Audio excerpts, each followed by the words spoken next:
Budget సమావేశాలు మరి కాసేపట్లో ప్రారంభం కాబోతున్నాయి. ఈ సందర్భంగా గవర్నర్ జిష్ణుదేవ్ వర్మ ఉభయ సభలను ఉద్దేశించి ప్రసంగించనున్నారు. ఈ నెల 19న డిప్యూటీ సీఎం భట్టి విక్రమార్క సభలో రాష్ట్ర బడ్జెట్ ప్రవేశపెట్టనున్నారు. ఈ నెలాఖరు వరకు బడ్జెట్ సమావేశాలు ఇలాగే కొనసాగే అవకాశం కనిపిస్తోంది. ఈ సమావేశాల్లో బడ్జెట్ తో పాటుగా బీసీ కులగణన, ఎస్సీ వర్గీకరణ తదితర అంశాలపై సుదీర్ఘంగా చర్చించే అవకాశం ఉంది. మరోవైపు ఇవాళ బీఆర్ఎస్ అధినేత మాజీ సీఎం ప్రతిపక్ష నాయకుడు కేసీఆర్ అసెంబ్లీకి హాజరు కానున్నారు. ఇక ఇదే అంశానికి సంబంధించి మరిన్ని అప్డేట్స్ అందించడానికి అసెంబ్లీ నుంచి మా కరెస్పాండెంట్ చందు లైవ్ ద్వారా సిద్ధంగా ఉన్నారు. చందు, చెప్పండి. Good morning Jemimah.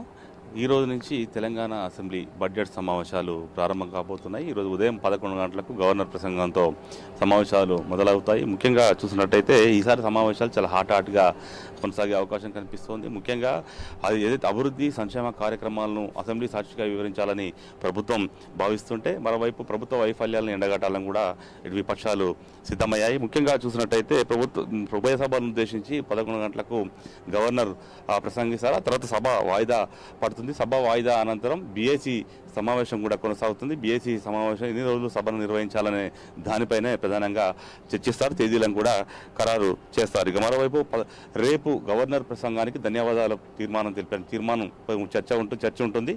ఆ తర్వాత 14వ తారీఖు హోలీ పండుగ కావడంతో అసెంబ్లీకి సెలవు ఉంటుంది. 15వ తారీఖు బీసీ రిజర్వేషన్లు, అదేవిధంగా ఎస్సీ వర్గీకరణ బిల్లును ప్రవేశపెట్టే అవకాశం కనిపిస్తోంది. మరోవైపు ఆ తర్వాత దానిపై చర్చ అయితే కొనసాగిస్తారు. ఆ తర్వాత 18 లేదా 19వ తారీఖు బడ్జెట్ను అసెంబ్లీలో ప్రవేశపెట్టే అవకాశం కనిపిస్తుంది. ఈసారి 3.20 లాక్ బడ్జెట్ ఉండబోతున్నట్టు కూడా మనకు సమాచారం తెలుస్తుంది. మరోవైపు బడ్జెట్ను చదువుకోవడానికి వీలుగా ఒకరోజు సెలవు ఇచ్చి ఆ తర్వాత రోజు బడ్జెట్పై చర్చను కొనసాగిస్తారు. ఆ తర్వాత సభను ఈ నెలాఖరు వరకు కూడా పొడిగించాలని కూడా ప్రభుత్వం అయితే భావిస్తోంది. 29 వరకు సమావేశాలు జరిగే అవకాశం అయితే మనకు చాలా స్పష్టంగా కనిపిస్తోంది. ఆ తర్వాత ద్రవ్య వినిమయ బిల్లుకు ఆమోదం తెలిపిన తర్వాత ఎస్సీ వర్గీకరణ బిల్లు, అదేవిధంగా బీసీ రిజర్వేషన్ బిల్లుపై అఖిలపక్షాన్ని ఢిల్లీకి తీసుకువెళ్లాలన్నటువంటి యోచనలో అయితే ప్రభుత్వం ఉన్నట్టు తెలుస్తోంది. మరోవైపు పార్లమెంట్ నియోజకవర్గాల పునర్విభజనపై ఈ సమావేశాలను ఒక తీర్మానాన్ని అయితే చేసి కేంద్రానికి పంపించాలని కూడా ప్రభుత్వం భావిస్తూ ఉంది. ముఖ్యంగా 2011 జనాభా లెక్కల ప్రకారం సీట్లను పెంచాలని కూడా తాము నష్టపోతామని 1977 జనాభా లెక్కలను ఆధారంగా చేసుకుని డీలిమిటేషన్ చేయాలి అనేటువంటి ప్రతిపాదనను కూడా కేంద్రం దృష్టికి తీసుకెళ్లాలని కూడా ప్రభుత్వం భావిస్తుంది. మరోవైపు ఈసారి సమావేశాలకు, ఈరోజు సమావేశాలకు కేసీఆర్, మాజీ ముఖ్యమంత్రి కేసీఆర్ కూడా హాజరు కాబోతున్నారు. 10-10:15 మధ్యలో అసెంబ్లీకి చేరుకుంటారు. అది నిన్న బీఆర్ఎస్ఎల్పీ సమావేశం కూడా నిర్వహించారు. ముఖ్యంగా ఈ సమావేశంలో పలు కీలక నిర్ణయాలు తీసుకున్నారు. ఖచ్చితంగా ఈసారి అసెంబ్లీ సమావేశాల్లో ప్రభుత్వాన్ని గట్టిగా నిలదీయాలని కూడా శాసనసభ్యులకు, శాసనమండలి సభ్యులకు కేసీఆర్ సూచించారు. ముఖ్యంగా చూసినట్టయితే ఈరోజు గవర్నర్ ప్రసంగం కార్యక్రమానికి కేసీఆర్ హాజరవుతారు.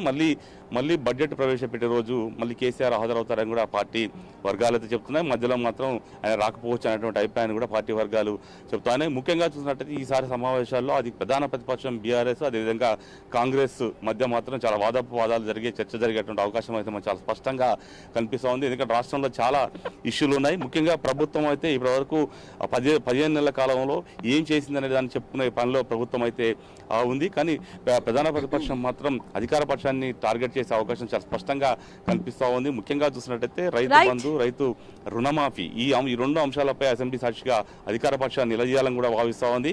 ముఖ్యంగా చూసినట్టయితే రైతు ఏదైతే బంధు ఏదైతే ఉందో దాన్ని 12,000కి కుదించారు. ఆ 12,000 కూడా 3 ఎకరాల లోపు రైతులకు మాత్రమే వేశారు. కాబట్టి ఖచ్చితంగా రైతులందరికీ వేయాలి. అదేవిధంగా 15,000 ఇవ్వాలనే డిమాండ్తో అసెంబ్లీలో గట్టిగా తమ వాదనను వినిపించాలని కూడా బీఆర్ఎస్ పార్టీ భావిస్తూ ఉంది. మరోవైపు చూసినట్టయితే అప్పులకు సంబంధించి గత బీఆర్ఎస్ ప్రభుత్వం 7 లక్షల కోట్ల అప్పులు చేసి రాష్ట్రాలపై రుణభారాన్ని పెట్టినట్టు కూడా ఇప్పటికే సీఎం రేవంత్ రెడ్డి సహా మంత్రులంతా కూడా విమర్శలు చేస్తున్న క్రమంలో బీఆర్ఎస్ ప్రభుత్వం హయాంలో 4 లక్షల కోట్ల అప్పు మాత్రమే అయింది. దాన్ని తప్పుగా చిత్రీకరించేటువంటి ప్రయత్నాన్ని కాంగ్రెస్ సర్కార్ చేస్తోంది. ఈ ప్రభుత్వం వచ్చిన తర్వాత, కాంగ్రెస్ ప్రభుత్వం వచ్చిన తర్వాత 1,50,000 కోట్ల అప్పు 15 నెలల కాలంలో చేసింది. కాబట్టి ఈ ఏదైతే కాంగ్రెస్ సర్కారు బీఆర్ఎస్ ప్రభుత్వం గత బీఆర్ఎస్ ప్రభుత్వంపై చేసిన దుష్ప్రచారాన్ని అసెంబ్లీ సాక్షిగా ఎండగట్టాలి, తిప్పికొట్టాలని కూడా నిన్న సీఎం మాజీ ముఖ్యమంత్రి కేసీఆర్ నిన్న చెప్పిన పరిస్థితి ఉంది.